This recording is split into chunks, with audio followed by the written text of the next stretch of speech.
Today, I would like to talk about how I use an Android phone. Predominantly in the United States, a lot of accessible people who need accessibility features will use iPhones. That seems to be the majority, and I think that's great for what it is. I'm glad it works for them, and I'm sure it would actually work for me. But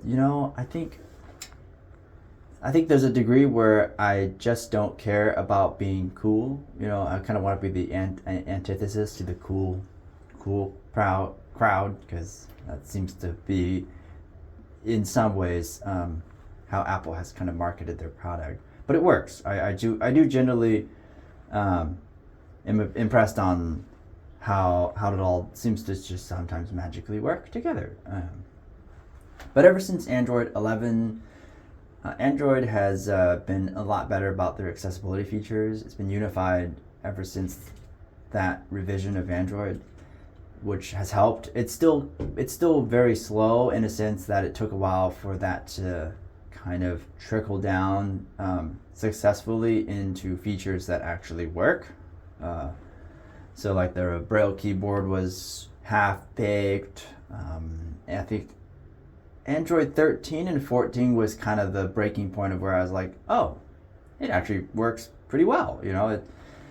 And so that's kind of the history. And so now we're on Android 15, and I don't actually know if we're on 16 yet. Huh. I want to say we're on Android 15. TalkBack is on version 16. I think that's the current revision, at least on a Samsung phone. I think Google has the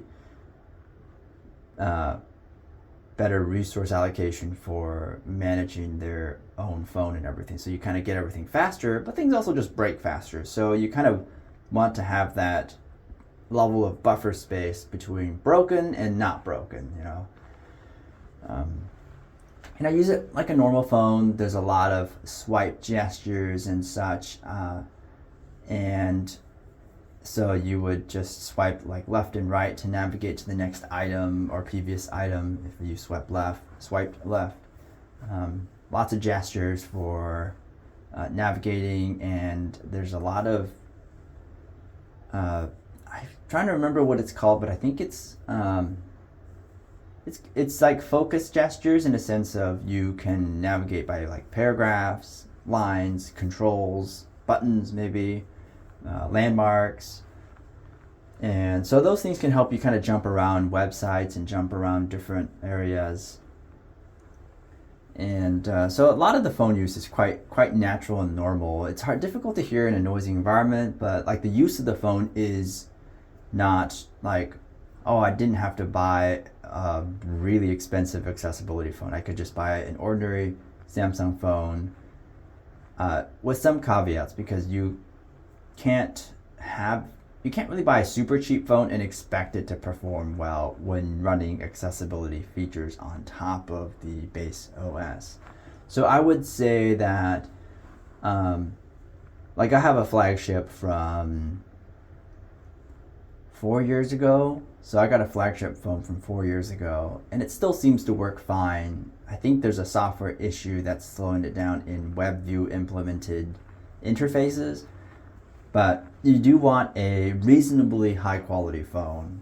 So maybe the Samsung Galaxy A something, I don't know, A50. I don't know what they're on from like ages ago or something. I wouldn't trust that phone to perform very well under actual testing environments and useful cases. So yeah. So it can be pricey, and I think I'm gonna wait until like the security updates are done, and then I will probably maybe think about switching to a different phone. But if it does what I need, I don't know if there's really a need for that, but that'll just kind of be a wait and see. Now, there are issues that arise with app compatibility with accessible products. It's a hit or miss on how well apps are built for accessible user interfaces. there are issues where like buttons are not labeled, so it'll just say unlabeled, right? And that'd be super annoying because sometimes you got to test what buttons do. And so in that case, I have a few apps that I can pretty much, I can definitely 100% say that they're accessible, like Podcast Addict. That's a wonderful app, and the support is wonderful. I haven't had like the means to really support the person, but I really want to. But I've submitted not feature requests, but like better user experience requests to the developer, and like they'll respond within maybe hours or days. I mean, like very quickly. And it's not, you're not running into corporate shenanigans where like Google will be like, oh, we have a ticket and we couldn't resolve the problem, so we don't know what to do. It's like, yep, all right, thank you, whatever, right? So Podcast Addict is one. Forca, Forca, is a wonderful weather app that I use, and I've been giving them constant feedback throughout the year and a half that I've been using it. I paid them $2 to get rid of the ads, but it's a very accessible app. As we're still kind of working through a couple of things to fix. I'm not a developer by any means, but I am aware of user interface, mostly just because I encounter it and I use it. So yeah, I would say that it's a wonderful app with lots of information, and you don't feel like that there are unlabeled buttons and such. You know, every app has some quirk, but most of them can be resolved, especially if the developer is willing to respond quickly. Outlook is accessible. I think the WebView implementation isn't, so I don't think it's Microsoft's fault, but it can be kind of slow reading practically just web page emails. And let's see, what other apps do I have that are very usable? I do use like reader apps, like Libby. I use the Audible, like the audio books that they have for the library. You know, the app can be a little bit wonky in a sense that it's hard to know sometimes when a box will pop up or when you're still kind of stuck in a dialogue. And especially if apps auto-rotate on you, you're like, okay, that's really annoying. Even if you have rotation off, you know, some apps will just auto-rotate and you're like, that's really annoying because, you know, when you use a phone, you kind of just use whatever rotation you like. You just want to keep it the same. So most of the time mine's in portrait.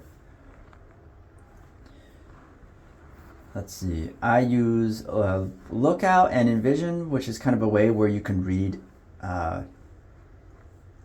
papers, like physical papers. You can kind of convert those text into something you can read because you get mail and you have to read.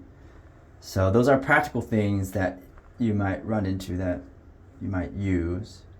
You know, obviously Google Messenger is accessible. Sometimes people will send pictures, and personally, I'm not trusting the cloud to interpret those pictures for me because they could be personal. So I don't really want that to be a way to kind of spread information like that. I don't have any social media accounts, so I really have no way of, at least with apps, I don't have social media accounts that are tied to apps.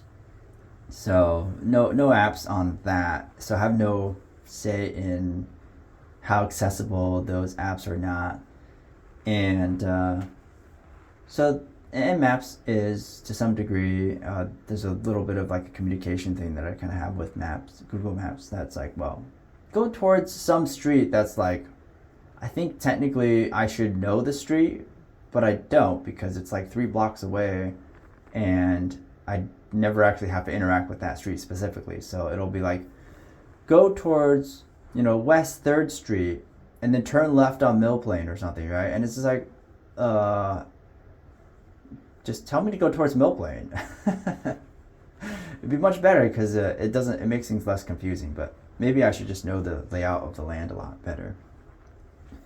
Otherwise, you know, a long battery life is good because sometimes you get lost out there. Then you get lost and then you get turned around, and you hope somebody helps you, but sometimes you just gotta figure it out. You know. But yeah, those are the things that I really like about Android. I like the flexibility. I like the idea that I can move to a different phone if I want to. I was kind of opposed to under the display fingerprint sensors, but I kind of just, you kind of get over it after a while.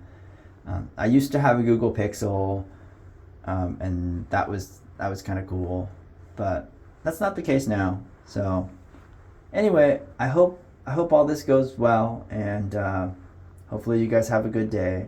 And I hope it kind of explained a lot about phones. And one more thing, the screen on my phone, and I'd hope most blind people, hopefully their phone screen is black, because it's kind of awkward to turn your phone and use it in front of people. It's like, well, I can see your phone because you're pointing it, because you're trying to hear it, so the display might be pointing away from you because you're trying to use it. And yeah, so if you put what the feature is usually called screen curtain in, I think, iPhone land, but you just hide the screen, so it'll just be a black screen. That doesn't make the phone magic or anything. It just means nobody can see what you're actually doing. And it should save battery life. I don't actually know if it does, but it should. So you all have a great day, and I'm glad you're listening. Please comment if you have any questions, and yeah. See ya.